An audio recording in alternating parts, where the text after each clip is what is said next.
We're not going to allow, and I think the message is clear, for that 1% to ride the highway while we're sitting here losing things. Not going to happen. Pay a little bit more taxes.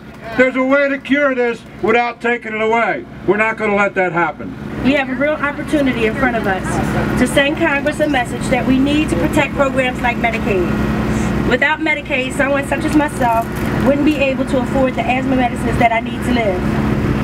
Last year, I had a severe asthma attack, and I put off going to the hospital because at that time I didn't have insurance. Hours had passed and my coughing became uncontrollable. I reached my son's room and I asked him, call 911, I can't breathe. That visit cost me almost $2,000. But if I had not went, it would have cost me my life. So on that note, I now have Medicaid, and I am able not only to go to the doctor, but to also afford the medicines that I need to sustain my daily life. Without Medicaid, we would not be able to afford or get the care we need. It is truly of grave importance that Congress protect Medicaid and programs like it for low-income working people such as myself. Thank you.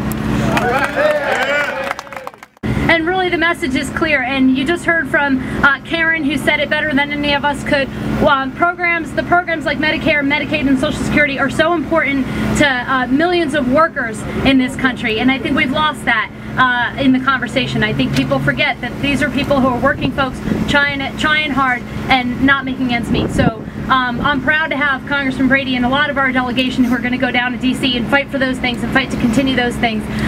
But we, Election Day is not a goal, it's a means to an end. And so part of why we're here today is to show everybody that we're going to be out every day fighting for what we believe in. It's not just about electing people, it's about holding people accountable and making sure that they're fighting for working people in this country. And that's what today is about. And we'll continue this, we'll be there every day to make sure that we're protected. So that's it. We surely do have a stake in our Social Security system. About 158 million workers contribute to Social Security through payroll taxes. It's something that we've earned. And many of the people who are receiving monthly security benefits are children younger than 18. And they're the dependents of disabled, retired, or deceased workers. Social Security is the main source of income for about 2/3 of seniors. Keep this in mind. We're talking about less than $1,200 a month. 1 in 3 Americans 65 and above would have no income. I'm saying zero income without Social Security. Yes, now think of those family Thanksgiving dinners that we've all enjoyed. Grandparents, parents, children, ourselves.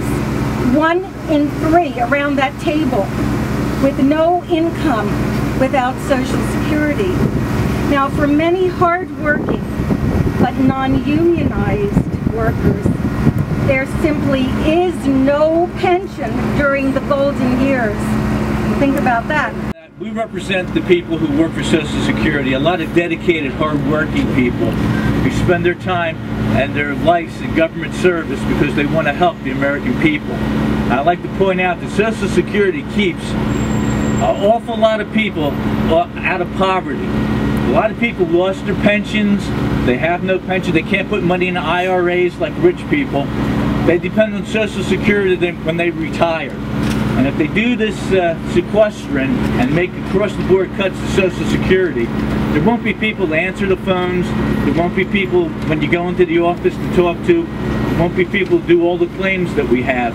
What they said on Tuesday at the voting place was, don't take our Social Security, don't take our rights, don't take our Medicare and Medicaid. Congressman Bob Brady. Yeah! Mess with Medicare. Do not mess with Medicaid.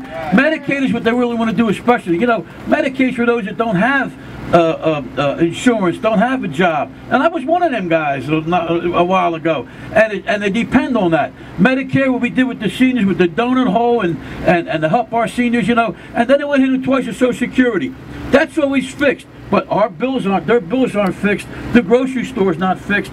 They all go up and up and up. My mom's on Social Security, 90 years old. And believe what I tell you, I don't need to go to a rally. I don't need to go to a demonstration. I just got to talk to my mother to put some fire in me, to put buckets of fire on me to make sure they don't touch her Social Security.